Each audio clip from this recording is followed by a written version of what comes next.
darkness conquered the island of Marinette, there was either a god or a demon who controlled the island.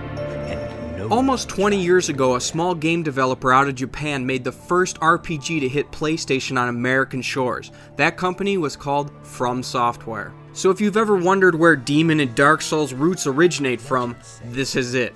The Kingsfield series. It's fairly easy to see inspirations of the Souls franchise found in Kingsfield. Its dark, bleak, ambiguous, difficult, and medieval fantasy themes emphasize very similar characteristics.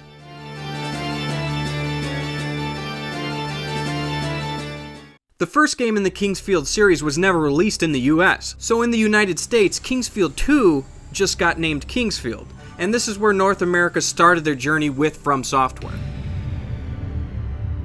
In the first game that was only released in Japan, the warrior Alfred was crowned king after defeating an evil wizard while searching for his father, but only after gaining a powerful moonlight sword.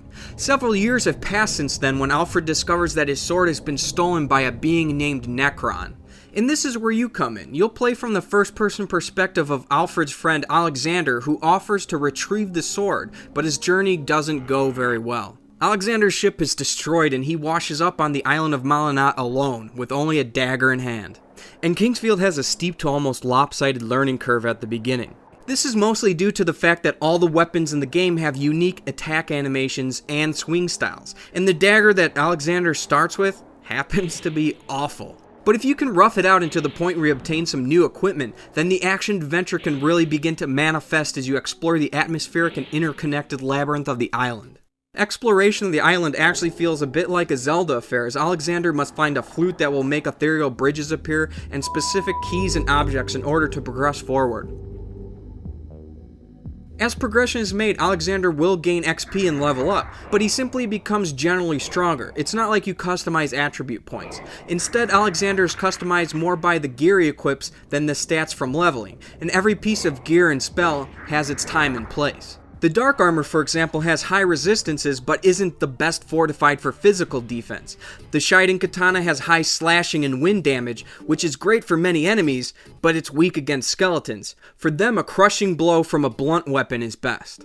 So between intelligent use of different equipment and spells, the combat is made quite diverse while also being a simple first-person aim and strike ordeal. All of that being said, Kingsfield is definitely not perfect. There can be enemies that strike you through walls, problems with geometry, and pretty sizable drops in the frame rate when 2 or more enemies are on screen. But it also has some technically impressive feats for the hardware of the era, like having absolutely no load times, which is something that plagued early PlayStation titles.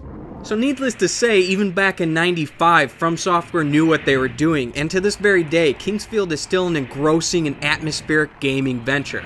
It's one amazing dungeon crawling experience, and this king bore the crown that gave birth to one powerful lineage.